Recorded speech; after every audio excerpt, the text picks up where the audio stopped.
State और district तीनों स्तर की सरकारों का शक्तियों का निर्धारण है। कोई भी जिला पंचायत राज्य विधानसभा से पारित कानून के बाहर नहीं जा सकती, कोई राज्य सरकार केंद्र के द्वारा पारित कानून के बाहर नहीं जा सकती। उसके बाद यदि वो इस प्रकार की बात करते हैं तो इसका अर्थ हो गया कि वो संविधान को जेब में रखते हैं। और प्रधानमंत्री श्री नरेंद्र मोदी जी के नेतृत्व में भारतीय जनता पार्टी और एनडीए संविधान को दिल में रखते हैं।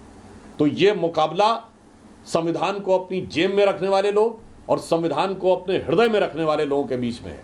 और आज यदि वो इस प्रकार की बात करते हैं तो बाबा साहब के संविधान का तो अपमान कर रहे हैं और अपनी सरकार के द्वारा पारित वह संविधान संशोधन जो कांग्रेस सरकार ने पारित किए थे 73वें और 74वें, जिसको उन्होंने क्रांतिकारी कहा था, उसको वो ध्वस्त करते हुए दिखाई पड़ रहे हैं। और यदि झारखंड के मंत्री ये कहते हैं कि उनकी नजर में शरिया संविधान से ऊपर है, तो हम तो बहुत साफ कहना चाहते हैं कि आज बाबा साहब अंबेडकर की जन्म जयंती है और प्रधानमंत्री श्री नरेंद्र मोदी जी के नेतृत्व में भाजपा और एनडीए का यह संकल्प है कि हमारे लिए संविधान का सम्मान सबसे ऊपर है। अब मैं इंडी गठबंधन और कांग्रेस पार्टी से साफ पूछना चाहता हूं कि आपकी नजर में बाबा साहब का संविधान ऊपर है या शरिया का निशान ऊपर है? ये आपकी उस कार्रवाई से साफ हो जाएगा कि आप झारखंड में ऐसे तत्वों पर और जो लोग बोल रहे हैं उन पर कोई कार्रवाई करते हैं नहीं। यदि नहीं करते हैं तो यह साफ हो जाएगा कि कांग्रेस और इंडी गठबंधन की नजर में बाबा साहब के संविधान से ऊपर शरिया का निशान है। हमें इसका जवाब स्पष्ट रूप से हां या नहीं में और आपके द्वारा की गई प्रतिक्रिया में दिखना चाहिए। सर, कहना है कि अगर तो उनकी सरकार आती है भविष्य में तो 1 घंटे के अंदर ये कानून बदल देंगे।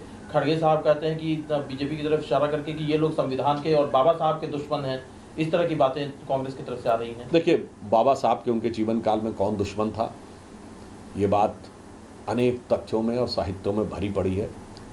जिन लोगों ने बाबा साहब को चुनाव हरवाने में और धांधली करके चुनाव हरवाने में प्रमुख भूमिका अदा की, मैं आज बाबा साहब की जन्म जयंती पे बताना चाहता हूं कि बाबा साहब भीमराव अंबेडकर अपना पहला चुनाव 14,000 मतों से हारे थे और 78,000 वोट इनवैलिड किए गए थे।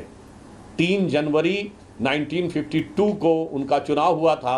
अप्रैल 1952 में उन्होंने चुनावी धांधली के विरुद्ध कोर्ट में याचिका दायर की थी। अतः भारत के संवैधानिक इतिहास में चुनावी धांधली के पहले शिकार बाबा साहब अंबेडकर थे, जो चुनावी धांधली कांग्रेस और कम्युनिस्टों ने मिलकर उनके साथ की थी।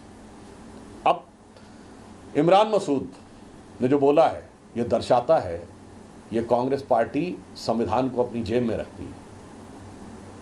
मैं उनसे पूछना चाहता हूं, संविधान में संशोधन कैसे होता है?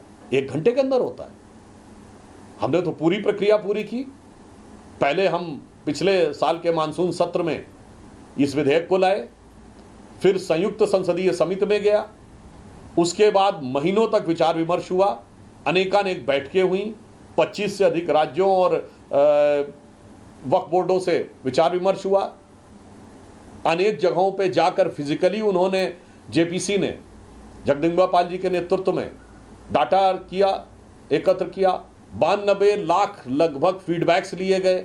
फिर संसद के दोनों सदनों में आया, 12-12 घंटे की चर्चा हुई। उसके बाद राष्ट्रपति महोदया के साइन से या कानून बना। मैं कांग्रेस पार्टी से पूछना चाहता हूं, ये सारी प्रक्रिया 1 घंटे में तभी हो सकती है जब आप संविधान को जेब में रखते हो। इससे साफ है इमरान मसूद के बयान से कि कांग्रेस पार्टी की हाथ में संविधान खतरे में है, उनके हाथ में संविधान जेब में है और प्रधानमंत्री श्री नरेंद्र मोदी जी के नेतृत्व में भाजपा और एनडीए के लिए संविधान हृदय में है। और आज के दिन जब बाबा साहब अंबेडकर की जन्म जयंती है, उस दिन कोई कहे कि 1 घंटे में मैं कानून बदल दूंगा, मुझे लगता है बाबा साहब के जन्मदिन के समय उनके द्वारा बनाए गए संविधान की विस्तृत संवैधानिक प्रावधानों का इससे बड़ा मजाक नहीं हो सकता।